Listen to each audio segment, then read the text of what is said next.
second graders, I'm Mrs. Ward, and this week we're going to be talking and learning about writing together. Today's learning target is, I can pick a spot at my house where I can get a lot of writing done. Over the next couple weeks, we're going to be writing together, and it's important to pick a very good spot at your house where you can get all your writing done. I want you to think back to your classroom and make a connection to when you picked a spot in your classroom. Think about where you did your best writing in your classroom.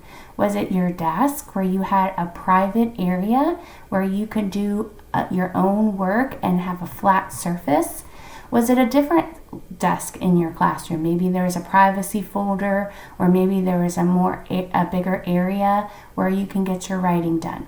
Maybe you enjoy laying down when you're doing your writing. So maybe you would choose the carpet area where you had a clipboard or a flat surface where you were writing while you were laying on the carpet.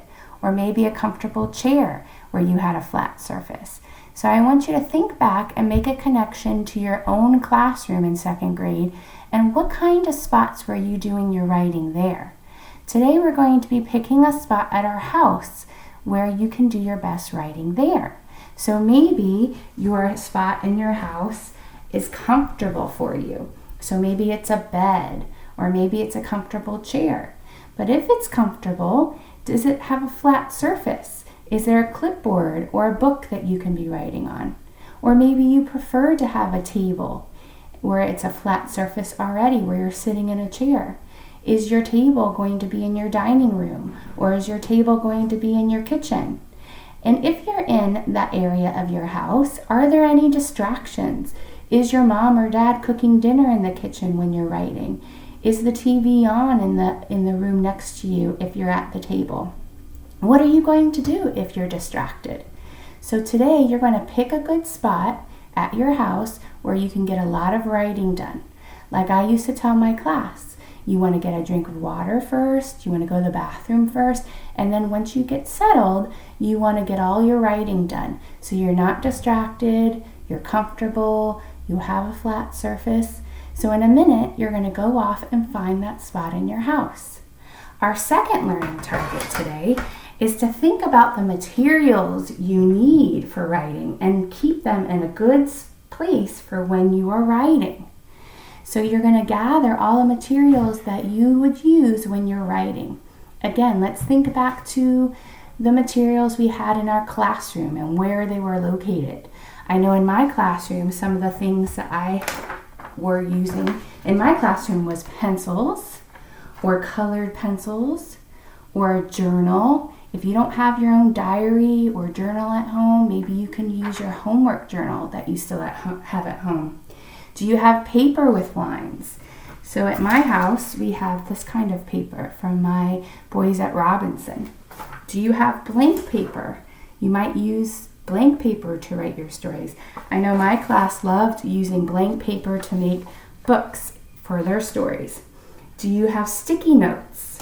So sticky notes would be things that you could use, take notes on, think about what kind of beginning, middle, and end you might use in your story, or possibly note cards. Do you have note cards at your house where you would do some writing? So I want you to be thinking about the materials today that you're going to be using around your house, and you're going to gather them up and put them together next to your writing space.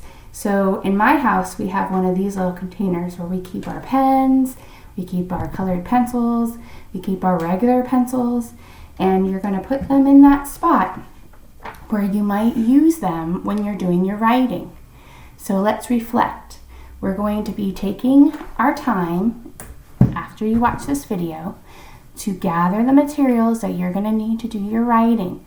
So let's think. They might be pencils, colored pencils, pens, markers, notebooks, lined paper, blank paper. You're going to gather those materials and think about how you're going to store them. Are you going to put them in a cup? Are you going to put them in a box? And then you're going to find a good spot in your house where you can do your best writing. You're not distracted. You have a comfortable spot where you can stay there for a long period of time. And then you can also have a flat surface to write on. So When you get to that spot and you get all your materials, you're going to get started writing. Today it's free writing day. So you can just use those materials to write about anything you want. And my class would always challenge themselves in their writing stamina. So we would write for 30 or 40 minutes. So see how long you can do your writing for and see how it goes today. And then tomorrow we're going to add to that. Thank you for listening and have a great day.